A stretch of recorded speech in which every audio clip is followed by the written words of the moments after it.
They said that there was a very good chance that I was gonna need a full hysterectomy because of the amount of pain that I was in. And I had begged the doctor to keep whatever they could.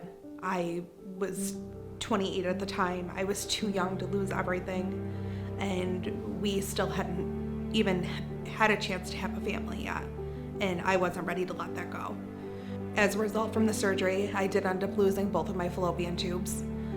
And we went for my post-op appointment 2 weeks later, and my surgeon, who also partners with CNY, said, I have a very good friend of mine that I need you to meet, and he is going to give you the best options, but things are advancing and you need to start thinking about this now. So if you want to start your family, IVF is going to be your only option. And 6 weeks later, we walked into CNY for our first consult. Walking in that door that day, we just kind of looked at each other and we're like, what are we doing? Why are we doing this? It's stressful, it's scary. Our original consult was with Dr. Corley, who was absolutely amazing. He was so sweet and so genuine. He told us, what to expect, and he answered any questions that we had. After seeing both of them that day, I knew that we were gonna be okay. I knew that somehow, some way, no matter how long it took, I knew that these two men were gonna help us make our family.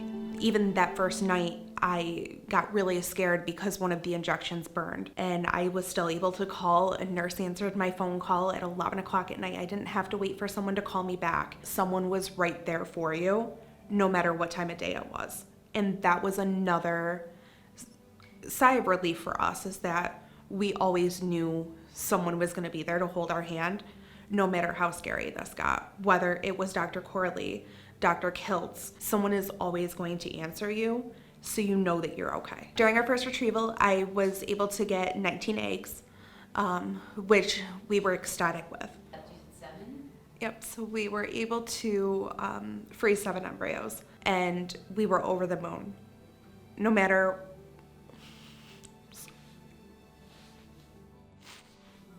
we never thought that we would have children again after our one miscarriage. And to us, that's the biggest miracle that we ever thought we would overcome. We had been through so many struggles and so many hardships, so to finally get to that, I'm forever grateful to CNY for that. After we had our retrieval, I did hyperstimulate. We wanted to give my body time to kind of relax, let my hormone levels go back down. Then when we were preparing to start frozen transfer, we ended up finding out that we were having issues with our insurance company. The issues with the insurance company ended up being a lot bigger than what we thought that they would be.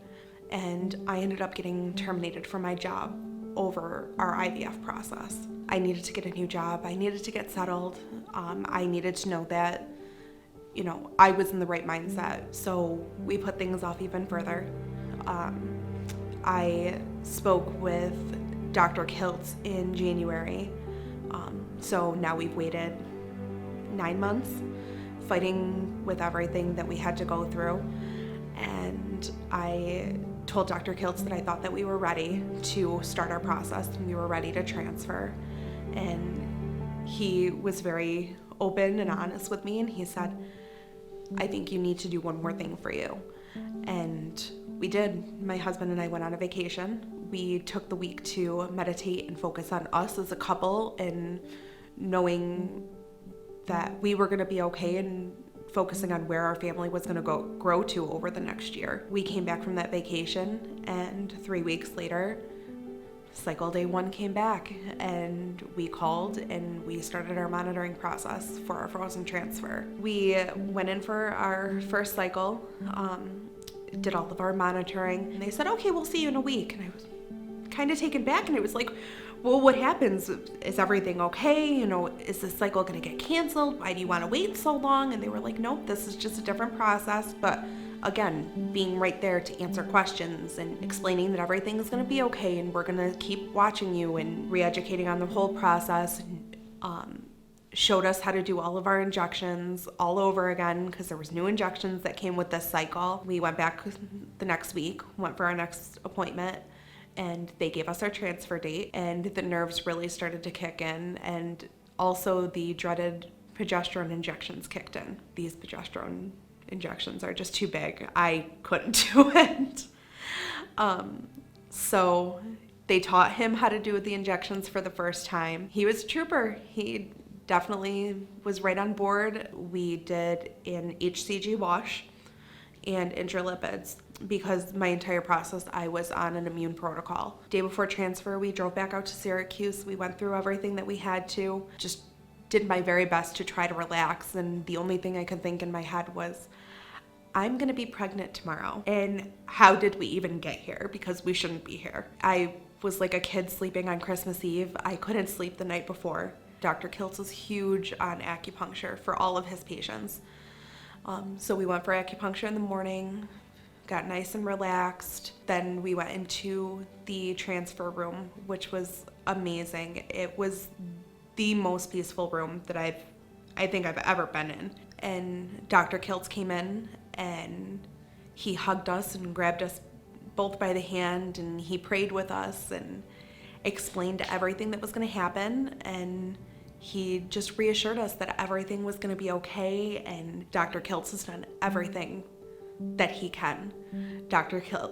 Corley did everything for retrieval that he could, and now we just have to wait. And when they say that it's the dreaded 2-week wait, it is the worst 2 weeks of your life.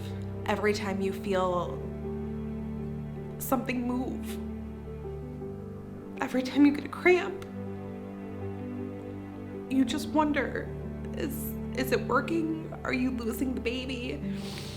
Is the baby okay? I was afraid to get off the transfer table because I was afraid the baby was gonna fall out, and that's the dumbest thing in the world. Everybody knows it's the dumbest thing in the world, but you fight so hard for this that you're petrified of everything. But we made it through. We got through to our first set of labs after transfer. Everything looked great. All of my hormone levels were right where they were supposed to be. They told us to keep up our medicine, and they'll see us back for our first pregnancy test. My mom's birthday is April 9th, and it was a couple days before our pregnancy test, and my mom passed away 10 years ago. And I said, I have to. And my husband fought me. He's like, don't do it. You're gonna torture yourself. It's too soon. These home tests, they don't show that early. I was like, I have to. I drove out to work that day, and on my lunch, I went to the drugstore and bought a pregnancy test. And I found out on her birthday that we were pregnant. And then it worked. And then after that, we were scared to celebrate because we knew we had already lost one baby. And we were afraid that we were going to lose this one too. It was so early. And I had one of the nurses sit down and tell me at one of our blood tests that you're going to worry for the next 18 years. This is who you are going to be. So get used to it and just take it with a grain of salt and just smile and just know that at some point it's going to be okay. A week after our first pregnancy test that came back positive was the anniversary of my husband's mom's passing. And we went for our ultrasound, and it was early, but it was the first time that we heard the baby's heartbeat. And we looked at each other and we knew that our moms wanted us to have this baby. And Dr. Kiltz and Dr. Corley just needed to help us. We went to the doctors. They said, oh yeah, everything still looks great. You're not even close to delivering. We're probably gonna end up inducing you because you're so close to Christmas. Less than 24 hours later, my water broke. And I was at work. So I called the doctor's office and I told them that my water broke, and jokingly the nurse was like, you're not funny. And I'm like, I'm not trying to be. And she goes, no. She was like, there's no way your water broke. She said, we just seen you yesterday.